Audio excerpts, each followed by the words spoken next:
15,000 years ago, a yogi appeared in the upper regions of Himalayas.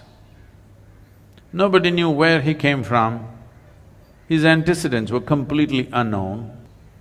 So people gathered around him because he was such a phenomenal presence. A large group of people gathered like this. They expected him to say something, do something. He did nothing, he said nothing, simply he sat. If I simply sat here for 2 hours, I can imagine, within 15 minutes, those people in the last few rows, and they will slowly, still there's time for the cinema, let's go. If I said nothing for 2 hours, 90% of the people will be gone. If I said nothing for 6 hours, only a few hardcore ones will hang on, rest are all gone. Same happened to him.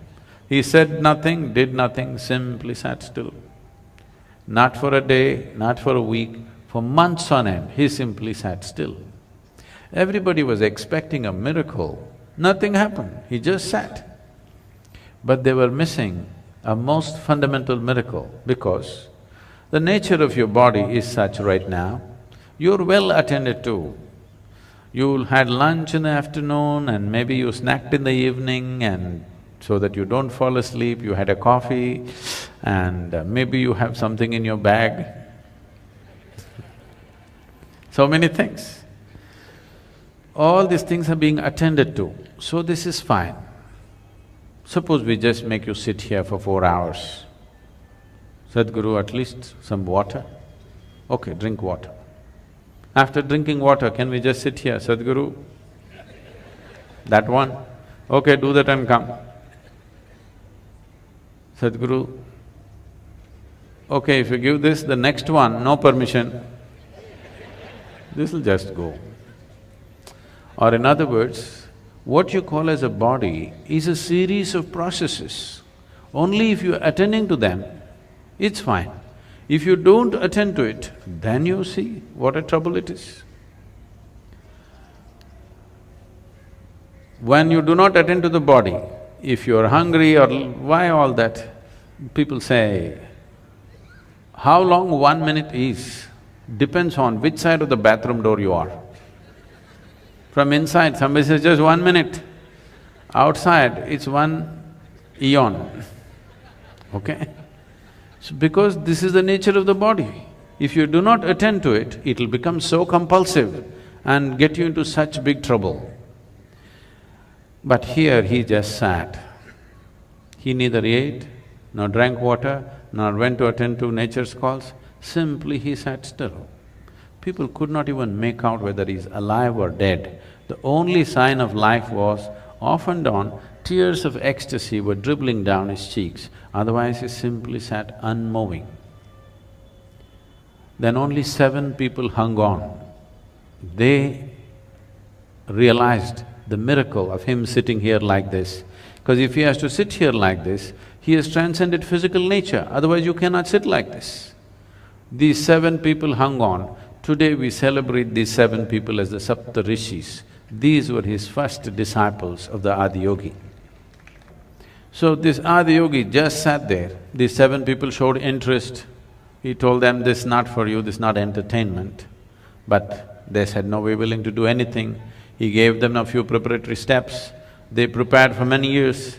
Then one day when the solstice was shifting, just now, we shifted from summer solstice to winter solstice on December 22nd. It'll again happen on June 21st, and this coming June 21st is significant for the world, because this is the day when Adiyogi first turned south and gave his teaching. Because the sun turned south, he turned south and started explaining the mechanics of being human. On this day, fortunately, the United Nations has declared the World Yoga Day because the yoga began on that day.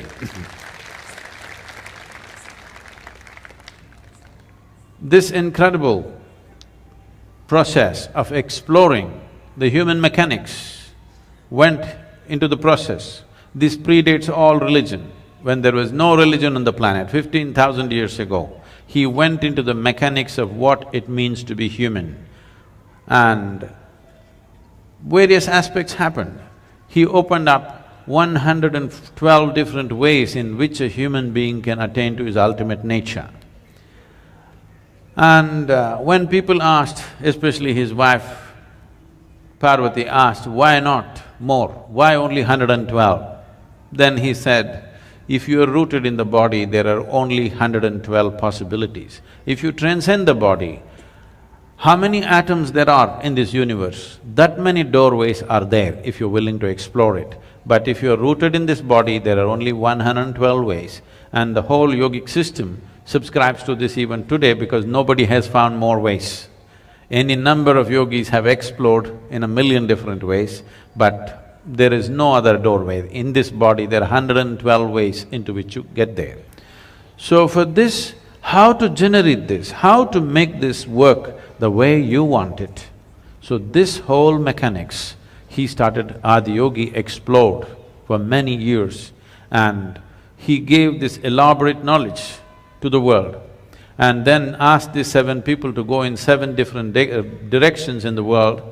One went to Central Asia, another went to North Africa, another went to South America, another went to Southeast Asia, one came down to what we call as the Indian part of Himalayas, one stayed with him, and one more, who is very important for us, Agastya Muni, came down south.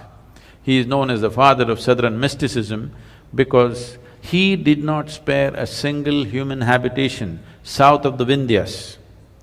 In the Deccan Plateau, he made sure every single human being who lived in this place had some sense of spiritual process.